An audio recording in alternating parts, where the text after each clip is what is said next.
Perkembangan teknologi digital dan ekonomi platform telah mentransformasi sektor transportasi di Indonesia melalui layanan ride-hailing berbasis aplikasi. Model gig economy ini menawarkan fleksibilitas bagi pengguna dan pengemudi, tetapi sekaligus melahirkan kompleksitas baru dalam relasi hukum dan ekonomi antara driver dan perusahaan aplikasi sebagai wadah para driver ini untuk bekerja. Secara formal, hubungan antara driver ojek online dan perusahaan aplikasi dikonstruksikan sebagai kemitraan. Namun, pada praktiknya, driver berada di bawah kendali kuat melalui algoritma, penentuan tarif, sistem insentif, penilaian kerja, hingga sanksi sepihak berupa pembekuan atau penonaktifan akun yang seluruhnya diatur secara unilateral melalui syarat dan ketentuan perusahaan. Ketimpangan ini memuncak dalam demonstrasi besar-besaran driver ojek online pada tanggal 20 Mei 2025 dengan tuntutan mulai dari tarif yang adil, transparansi sistem insentif, penghapusan sanksi sepihak, hingga kejelasan status dan perlindungan hukum. Peristiwa tersebut menandai adanya kekosongan atau kelemahan regulasi dalam mengatur hubungan kerja baru di era ekonomi digital. Dalam penelitian ini memfokuskan kajian pada 3 pernyataan utama. Bagaimana karakteristik regulasi yang mengatur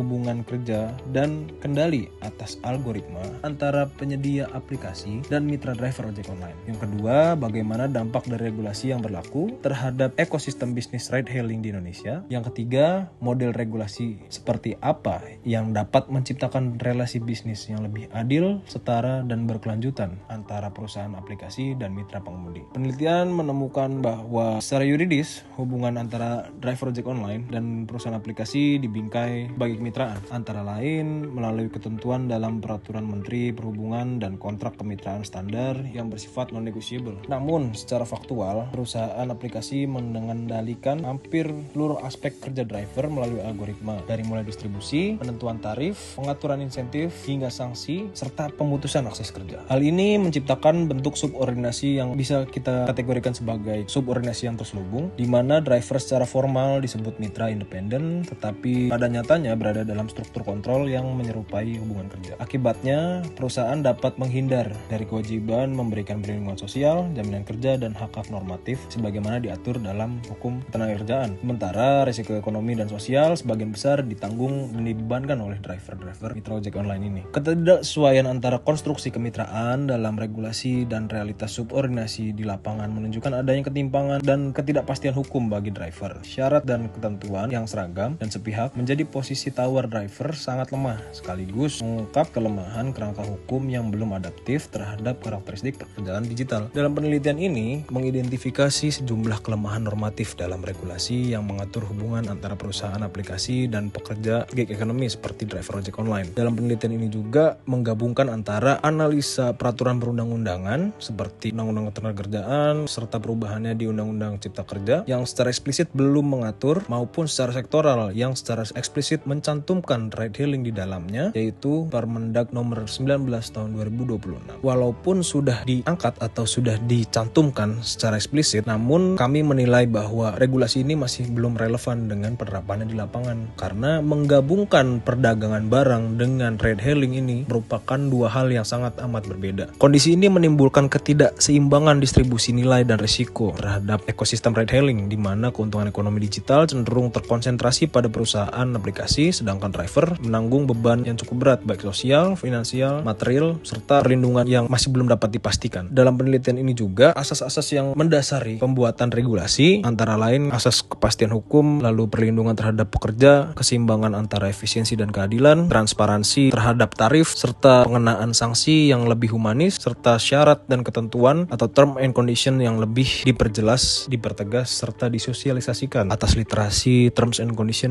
kepada driver ojek online. Selain itu, dalam penelitian ini mendorong pembentukan atau penguatan lembaga yang fungsi sebagai lembaga pengawas implementasi regulasi ride-hailing, termasuk pengawasan atas penggunaan algoritma, lalu terms and conditions yang harus diperjelas kembali, dan penerapan sanksi terhadap driver. Pendekatan dari penelitian ini, peneliti menggunakan pendekatan secara empiris normatif dengan menggabungkan antara peraturan perundang-undangan dengan fakta di lapangan, menggunakan metode regulatory impact assessment yang mengajukan beberapa pertanyaan kepada narasumber dengan grafik sampel pekerja ojek online kurang dari 1 tahun, lebih dari 3 tahun, dan lebih dari 5 tahun sebagai sampel-sampel yang dinilai bisa mewakili suara mayoritas dari ojek online, termasuk termasuk suara-suara dari kawan-kawan di asosiasi, akademisi, baik dari regulator itu sendiri. Pada akhirnya, penelitian ini menegaskan bahwa transformasi digital di sektor transportasi tidak boleh hanya diukur dari efisiensi dan kenyamanan yang dinikmati pengguna. Transformasi tersebut harus diiringi dengan pembaruan regulasi yang menjamin kepastian hukum, hubungan kerja, dan mengontrol penggunaan algoritma secara adil, agar driver ojek online tidak secara terus-menerus berada di dalam zona abu-abu yang cukup merugikan karena beban modal mereka